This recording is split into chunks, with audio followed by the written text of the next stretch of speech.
कल ही कर सकते, कल ही योगदान कर सकते। माना जाए तो एक मजदूर की मौत का ये मुआवजा कहीं ना कहीं भारत की लोकतांत्रिक व्यवस्था में एक प्रश्न चिन्ह खड़ा करता है कि जब इसी देश में एक साइरस मिस्त्री नाम के टाटा के पूर्व सीएमडी का देहांत होता है तो ये बाकायदा सर्वे होता है कि उनकी मृत्यु कैसे होती है। फिर सर्वे में पाया जाता है कि पीछे बैठे थे, उन्होंने सीट बेल्ट नहीं पहना था, तो बाकायदा एक नियम बन जाता है भारत देश में कि चूंकि साइरस मिस्त्री मर गए हैं, वो दुनिया के भारत देश के बहुत नामी धनी व्यक्ति थे, सीएमडी रह चुके हैं टाटा के, तो उनकी मौत हो जाती है। 10 पीछे के लोग भी सीट बेल्ट पहनेंगे क्योंकि साइरस मिस्त्री ने सीट बेल्ट नहीं पहना था। यानी एक अमीर आदमी मरता है तो पूरे देश में हड़कंप मचता है, तुरंत कानून में बदलाव होता है, एक नया कानून बन जाता है। लेकिन यहाँ प्रत्येक दिन, मुझे लगता है प्रत्येक सप्ताह मजदूरों की मौत होती है, लेकिन सेफ्टी को लेकर, उनकी मुआवजा को लेकर, उनके पीड़ित परिवार को नियोजन को लेकर आज तक कोई कानून नहीं बना है। तो ऐसे में थोड़ा सा बहुत दुर्भाग्य का विषय है, बहुत पीड़ा का विषय है। और आज लोकतंत्र के माध्यम से पूरी देश की जनता तक मेरा ये संदेश रहेगा कि क्या वास्तव में जो भगत सिंह कहते थे कि असल आजादी कारखानों में छुपी है, असल आजादी खेतों में छुपी है, क्योंकि भारत की असल आजादी के नायक जो होंगे वो किसान और मजदूर होंगे। तो आज तो किसान और मजदूर की तो कोई बात ही नहीं करता है, आज तो सब कंपनियों की बात करता है। लॉजिकली देखिए, यहाँ जितने प्रशासन भरे, मैं लॉजिकली बात करता हूँ, गोमिया थाना ऑलरेडी है, तो यहाँ इस थाने की क्या दरकार थी? 5 किलोमीटर कोई थाना नहीं बनता, लेकिन इसलिए बनाया क्योंकि कंपनी यहाँ है। तो ये सवाल आज भी खड़ा होता है, क्या ईस्ट इंडिया कंपनी का शासन आज भी भारत देश में बरकरार? इसका मतलब आप, चूंकि मैं जहाँ रहता हूँ एक राजगंज थाना है, एक तोपचांची और निमिया घाट है, सभी थानों की दूरी लगभग 15 किलोमीटर है। यानी आम व्यक्ति के लिए 15 किलोमीटर थाना होता है, लेकिन अगर वहाँ कंपनी स्थापित होती है तो 5 किलोमीटर। चलिए भाई, कंपनी प्रोडक्शन करती है, कंपनी को सुरक्षा देना चाहिए, तो ये कौन सा प्रोडक्शन कि मैंने ईस्ट इंडिया कंपनी से भी क्रूर शासन व्यवस्था है। आज एक मजदूर मौत हो जाता है, हर शुरुआत होता है 50,000 से।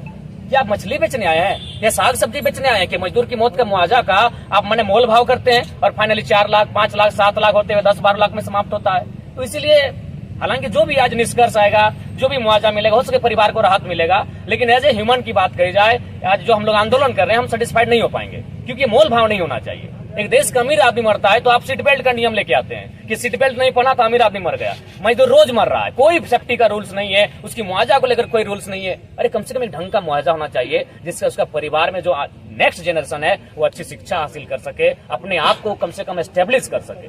लेकिन ये पीड़ा का विषय है, तो इसीलिए अब आज फिलहाल जो भी मुआवजा दिया जाएगा या फिर उसके परिवार में एक नौकरी की बात है, उसे ड्राफ्टिंग बकायदा हो रही है। और कुल मिलाकर कहा जाए तो सबसे जो बड़ी बात है, हालांकि हमारे पास कोई लिखित प्रमाण नहीं है, लेकिन जो सच्चाई है, जितनी भी फैक्ट्रियां खड़ी हैं, जितनी भी कंपनियां खड़ी हैं, विधायक रहे, पूर्व विधायक रहे, बगल के विधायक रहे, सबको झोला भर के जाता है। तो एक आम आदमी, हम लोग छात्र हो जाते हैं, लड़ने में थोड़ी असुविधा होती है, उसके बाद जहाँ विधायक और पूर्व विधायकों की एंट्री हो जाती है, जब वहां हमारी एंट्री होती है तो हम जानते हैं कि थोड़ा सा चूंकि साख का सवाल है। हम मान के चलिए, अगर कोई विधायक और पूर्व विधायक नहीं आता तो वचन है बेहतर रिजल्ट होता, कोडरमा भी हम गए थे। लेकिन चूंकि वहां जब पॉलिटिकल पर्सन का इंटरफेयर होता है तो चूंकि उसका साख का विषय है, धनबाद का लड़का है, आईकल का लड़का है, बेटा हम लोग बात किए इतना का 10 रुपया के 12 देके दिला के चला जाएगा मुआवजा में, तो साख का विषय आता है। ये साख का विषय भी, एटीट्यूड जो विधायकों का रहा है, उस कारण भी मजदूरों को नुकसान होता है। हम क्यों आते हैं? आपके कहने का मतलब कि जो गोमिया के पूर्व विधायक आए हैं, वर्तमान विधायक आए हैं, बगल का विधायक आया है, आपके मतलब अगर वे लोग नहीं आते तो मुझे लगता है हम लोग सेटिस्फेक्शन हो पाते या फिर बेहतर रिजल्ट दे पाते। अपना पहचान बरकरार रखने के लिए नहीं, साख पहचान नहीं, पहचान का मैटर नहीं, साख जो हम लोग साख बोलते हैं, अपना माने एटीट्यूड अपना, उसको बरकरार रखने के लिए जाहिर सी बात है वे पहले आए हैं, तो हम लोग क्यों आएंगे? हम तो बार बार चाहते हैं हम गोमिया क्यों आएंगे? मेरा घर तोपचांची है, हम अपना क्षेत्र को नहीं देख पाते, हम गोमिया क्यों आएंगे? हमारे गोमिया में, लेकिन जो लोग अच्छा काम करेंगे, अगर वो बेटर करते तो हमें गोमिया आने की जरूरत नहीं है। आज मोटा मोटी इससे पहले जहाँ विधायक लोग इंटरफेयर नहीं किया, वो लोग बेटर रिजल्ट किए। वेदांता में बकायदा हम लोग फोन पे से मुआवजा दिलवाएं, जो शायद इतिहास में नहीं हुआ होगा।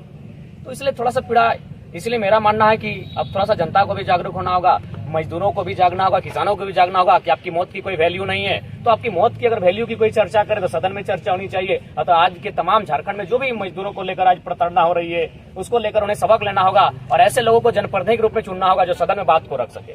आज तो सिर्फ कहते हैं ये किसानों का देश है। अभी भारत के पर्वतमाला प्रोजेक्ट जो बनारस से लेकर कलकत्ता तक जाएगी, उन्हें पुणे दाम में जमीनें ली जाएगी, जिसमें हमारा 159 किलोमीटर झारखंड में आएगा, बिहार में 167 किलोमीटर के आसपास आएगा, बंगाल में लगभग 242 किलोमीटर के आसपास आएगा। जमीनें किसकी जाएगी? किसानों की। और ये डंका पीटते हैं किसानों का देश है। कहाँ किसानों का देश है भाई? कौन लॉजिकली बात रखता है? कौन वहाँ सदन में रखता है कि भाई क्या रेट होना चाहिए? 5,000 4,000 में कोड़ी के भाव जमीन ले लिए, और किसके लिए बना? कौन सा किसान बनारस से कलकत्ता जाएगा भाई? किसको जरूरत है? सब कॉर्पोरेट्स को देख के बना जाता है। तो कॉर्पोरेट से कम मुक्ति पाएगा यह देश? कॉर्पोरेट से मुक्ति नहीं पाएगा तो फिर साफ साफ हटाइए, लिखिए ईस्ट इंडिया कंपनी और वही शासन चल रहा है। तो इसीलिए आज बहुत दुर्भाग्य का विषय है। अब मुझे लगता है ये केवल झारखंड का समस्या नहीं है, पूरे भारत के लोगों को आज जो कैपिटलिज्म जो जिस प्रकार से हावी हो रहा है, जिस प्रकार से आम व्यक्ति की सोच को खत्म कर रही है, वहाँ मेरे हिसाब से अब देश को एक नए मूवमेंट की दरकार है। और साथ ही आज जो भी बात हुई है पब्लिकली बकायदा उनके फैमिली वालों के साथ भी पूछ लेंगे। खैर जो भी आया है, कहावत है भागते भूत की लंगोटी भली, तो उसे स्वीकार किया जाए। और टाइगर जेरामतो को आना हर कंपनी का मुआवजा, अगर ऐसा हर जगह आप टाइगर जेरामतो पॉसिबल नहीं है, लॉजिकली पॉसिबल नहीं है। लेकिन चूंकि ये हम लोग बोकारो में थे और 30-40 किलोमीटर का जो डिस्टेंस होता है, हार्डली 50 तो हम लोग कवर कर लेते हैं और इसीलिए आना पड़ता है। बाकी हम लोग ऐसा कोई हम लोग आने की कोई इच्छा नहीं होती है। हम लोग भी चाहते हैं कि मजदूर की मौत ही ना हो, भाई हम क्यों जाएंगे उस मसले पे। लेकिन जब ऐसा हो जाता है अनहोनी तो आना पड़ता है। हम तो बकायदा क्यों चाहेंगे, हम लोग को मैंने मजदूरों की मौत पर जाके हमले अब कुछ नहीं करना है। बस हम लोग यही चाहते हैं उसकी सेफ्टी पर ध्यान रखा जाए, तमाम जो कंपनियां एक सेफ्टी का गाइडलाइन प्रोवाइड हो, अब उस गाइडलाइन का अनुपालन हो। ये तो कोई मजाक का विषय नहीं। आए दिन डीवीसी में मौत होती है, यहाँ मौत होती है, वेदांता में मौत होती है।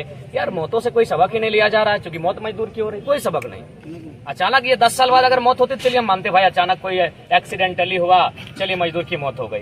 कंटिन्यू इसी बोकारो जिला की मैं बात कर रहा हूँ, वेदांता में मौत हुई आपका लगभग, वेदांता में तो गिनती नहीं है, वेदांता की हम गिनती नहीं कर पाएंगे, इतना मौत हुआ है। हाल फिलहाल डीबीसी में हुआ, आज यहाँ हुआ, हमेशा तो मजदूरों की मौत हो रही लापरवाही के कारण। तो क्यों, आखिर कब सेफ्टी का बात कब होगा। और सेफ्टी के साथ साथ अगर अनहोनी घटना घटती है तो एक उचित मुआवजा होना चाहिए, जो वास्तव में लगेगा हाँ वो परिवार आगे अपना गुजर बसर कर सकता है। 2.5 लाख, 3 लाख, 4 लाख, 5 लाख मुर्गी छगरी नहीं होता है भाई उतना में। साल भर में मुर्गी छगरी लोग का, पशु पक्षी लोग का आहार उतना हो जाता है।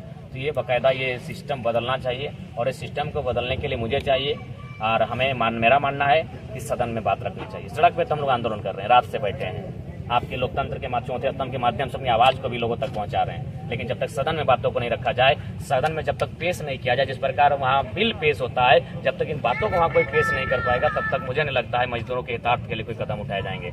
मजदूरों की इसी प्रकार मौत होती रहेगी, आंदोलन होंगे, सड़क जाम होंगे, धरना बैठेगा, कुछ औने पौने दाम में मुआवजा दिया जाएगा, फिर फाइलों को बंद कर दिया जाएगा, फिर अगला मजदूर किसी दिन मारा जाएगा, कोई कानून नहीं। हम लोग तो बार बार उनसे कह रहे हैं कि अगर मैंने जो उनका फैमिली है, मेंबर है, उनको बिल्कुल हमेशा के लिए नियोजन में रखा जाए, एक बढ़िया मुआवजा मिला जाए ताकि उसके परिवार का भरण पोषण हो सके, जीवन यापन हो सके।